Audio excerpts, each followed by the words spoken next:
सोमवार व्रत कथा। एक समय की बात है, किसी नगर में एक धनी व्यापारी रहता था। दूर दूर तक उसका व्यापार फैला हुआ था। नगर के सभी लोग उस व्यापारी का सम्मान करते थे।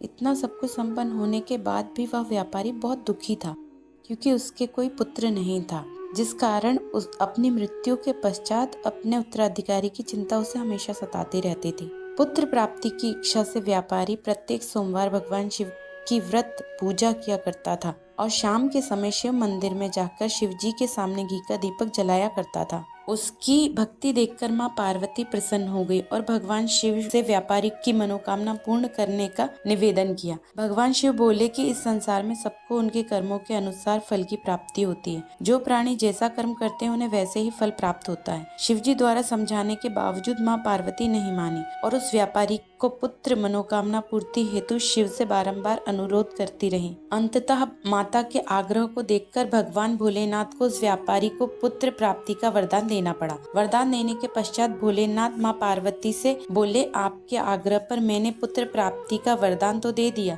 परंतु इसका यह पुत्र 16 वर्ष से अधिक समय तक जीवित नहीं रहेगा। उसी रात भगवान शिव उस व्यापारी के स्वप्न में आए और उसे पुत्र प्राप्ति का वरदान दिया और उसके पुत्र के 16 वर्ष तक जीवित रहने की बात बताई। भगवान के वरदान से व्यापारी को खुशी तो हुई, लेकिन पुत्र की अल्पायु की चिंता उसने उस खुशी को नष्ट कर दिया। व्यापारी पहले की तरह सोमवार के दिन भगवान शिव का विधिवत व्रत करता रहा और कुछ महीने के बाद उसके घर एक अति सुंदर बालक का जन्म हुआ। घर में खुशियां ही खुशियां भर गई। बहुत धूमधाम से पुत्र जन्म का समारोह मनाया गया, परंतु व्यापारी को पुत्र जन्म की अधिक खुशी नहीं हुई, क्योंकि उसे पुत्र के अल्पायु के रहस्य का पता था। जब पुत्र 12 वर्ष का हुआ तो व्यापारी ने उसे उसके मामा के साथ पढ़ने के लिए वाराणसी भेज दिया। लड़का अपने मामा के साथ शिक्षा प्राप्त हेतु चल दिया। रास्ते में जहाँ भी मामा भांजे विश्राम हेतु रुकते, वहीं पर यज्ञ करते और ब्राह्मणों को भोजन कराते। लंबी यात्रा के बाद मामा भांजे एक नगर पहुँचे। उस दिन नगर के राजा की कन्या का विवाह था, जिस कारण पूरे नगर को सजाया गया था। निश्चित समय पर बारात आ गई, लेकिन वर का पिता अपने बेटे के एक आंख से काने होने के कारण बहुत चिंतित था। उसे भय था कि इस बात का पता चलने पर कहीं राजा विवाह से इनकार न कर दे। जब वर के पिता ने व्यापारी के पुत्र को देखा तो उसके मस्तिष्क में एक विचार आया। उसने सोचा, क्यों न इस लड़के को दूल्हा बना कर इससे राजकुमारी का विवाह करा दूं। विवाह के बाद इसको धन देकर विदा कर दूंगा और राजकुमारी को अपने साथ नगर ले जाऊंगा। यह विचार कर वर के पिता ने मामा से इस संबंध में बात की। मामा ने धन मिलने के लालच में वर के पिता की बात स्वीकार कर ली।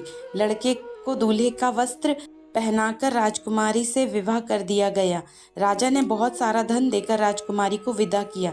शादी के बाद लड़का जब राजकुमारी के साथ लौट रहा था तो वह सच नहीं छुपा सका। उसने राजकुमारी की ओढ़नी पर लिख दिया, राजकुमारी, तुम्हारा विवाह मेरे साथ हुआ था।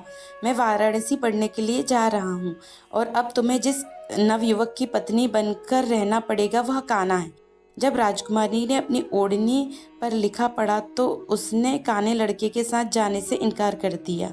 राजा को जब इस बात का पता चला तो उसने राजकुमारी को महल में ही रख लिया। उधर लड़का अपने मामा के साथ वाराणसी पहुंचा और गुरुकुल में पढ़ना शुरू कर दिया। जब उसकी आयु 16 वर्ष की हुई तब उसने यज्ञ किया और यज्ञ की समाप्ति पर उसने ब्राह्मणों को भोजन कराया और वस्त्र, अन्न आदि दान में दिए। रात को वह अपने कक्ष में विश्राम के लिए गया। शिव के वरदान के अनुसार शयन अवस्था में ही उसके प्राण पखेरु उड़ गए। सूर्योदय पर मामा मृत भांजे को देखकर रोने पीटने लगा।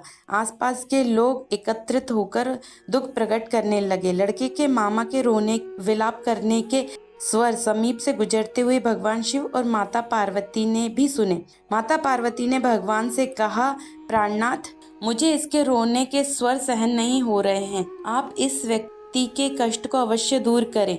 भगवान शिव ने माता पार्वती के साथ अदृश्य रूप में पास जाकर देखा तो भोलेनाथ माता पार्वती से बोले, यह तो उसी व्यापारी का पुत्र है जिसे 16 वर्ष की आयु का वरदान दिया था।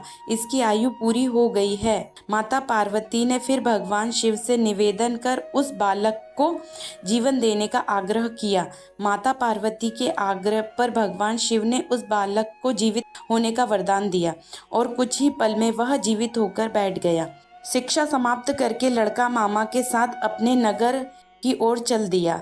दोनों चलते हुए उसी नगर में पहुंचे जहां उसका विवाह हुआ था। उस नगर में भी यज्ञ का आयोजन किया। समीप से गुजरते हुए नगर के राजा ने यज्ञ का आयोजन देखा और तुरंत ही लड़के के मामा और उस लड़के को पहचान लिया।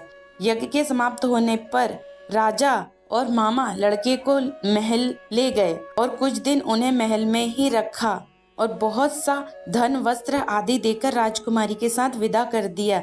इधर भूखे प्यासे रहकर व्यापारी और उसकी पत्नी बेटे की प्रतीक्षा कर रहे थे। उन्होंने प्रतिज्ञा कर रखी थी कि यदि उन्हें अपने बेटे की मृत्यु का समाचार मिला तो वह अपने प्राण त्याग देंगे। परंतु जैसे ही उन्हें बेटे के जीवित लौटने का समाचार मिला तो बहुत प्रसन्न हुए। वह अपनी पत्नी और मित्रों के साथ नगर के द्वार पर पहुंचे। अपने बेटे के विवाह का समाचार सुनकर पुत्र वधू को देखकर उनकी खुशी का ठिकाना नहीं रहा। उसी रात भगवान शिव ने व्यापारी के स्वप्न में आकर कहा, श्रेष्ठी, मैंने तेरे सोमवार के व्रत करने और व्रत कथा सुनने से प्रसन्न होकर तेरे पुत्र को लंबी आयु प्रदान की है। व्यापारी बहुत प्रसन्न हुआ। शिव भक्त होने तथा सोमवार का व्रत करने और कथा सुनने से व्यापारी की सभी मनोकामना पूर्ण हुई है। इसी प्रकार जो भक्त सोमवार का विधिवत व्रत करते हैं और कथा सुनते हैं उनकी भगवान शिव सभी मनोकामना पूर्ण करते हैं। जय शिव शंकर।